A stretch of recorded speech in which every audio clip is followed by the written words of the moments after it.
Thank you for joining me today. I'd like to kick off with a question. What would a world with a billion vegans look like? Hopefully, I haven't frightened you. I'm Vikas Garg, and I started a social movement and company 3 years back that's working towards that future.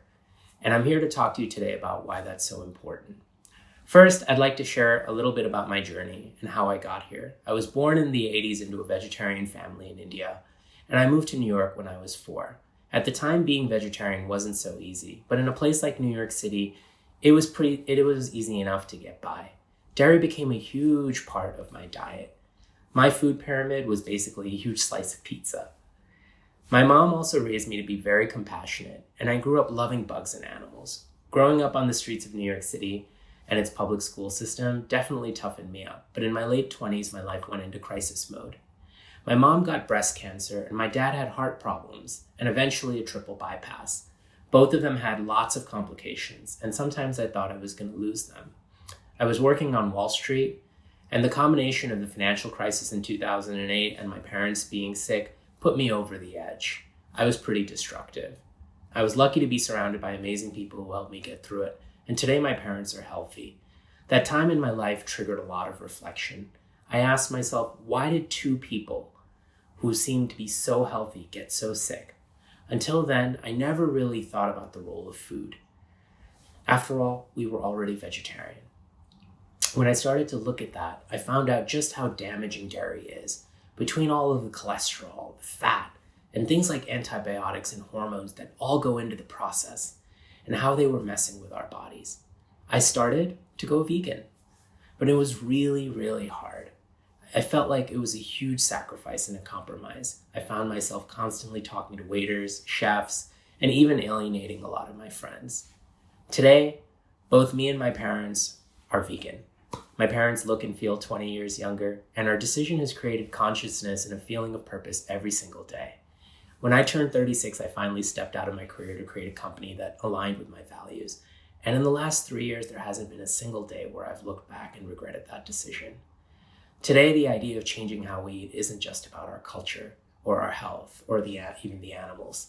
It's now understood by scientists that our food, especially our reliance on animal agriculture, is the single most polluting thing we do to our planet. The greenhouse gas emissions from animal agriculture alone are much larger than all of transportation globally. That's all planes, trains, cars, ships, automobiles, motorcycles, everything. It doesn't just stop there. Just the corn that's grown in the US for livestock feed, that's food that's grown to feed animals so we can kill them and eat them, could feed the entire 1 billion people around the world that are hungry. Just the corn. It's also no secret that most of the viruses that have plagued us in the last 500 years, dating all the way back to the plague, and including things in the last decade like swine fever, SARS, even COVID today, come from our encroachment on wildlife and our reliance on animals for food. Our destruction of biodiversity breaks down the safety net that nature has created for us. So what do?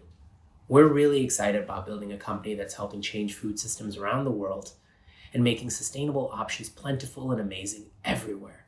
Science and technology are creating solutions so people can enjoy what they want to eat without sacrificing animals, their health, or the environment. I'm certain that this food revolution is going to be driven by people just like you and me, and it's going to drive sustainability for the next 50 years. And it's just getting started. In closing, my message today is about one simple change that you can make to feel more empowered, connected, and sustainable. You're probably thinking that I'm going to ask you to go vegan. It's much simpler than that.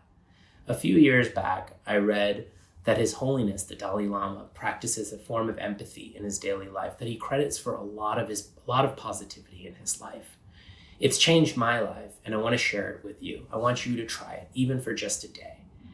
Next time you go for a walk and you see any form of life, it could be a person, it could be a dog, it could be an ant, just take a moment internally to bless them. Just say in your head, God bless you. It'll feel silly at first, but it'll also spark a stream of consciousness and connectivity to the world that's infectious, that'll make you feel incredible the more you do it. The choice is yours. The world is filled with opportunity if you allow yourself to be more connected. Thank you.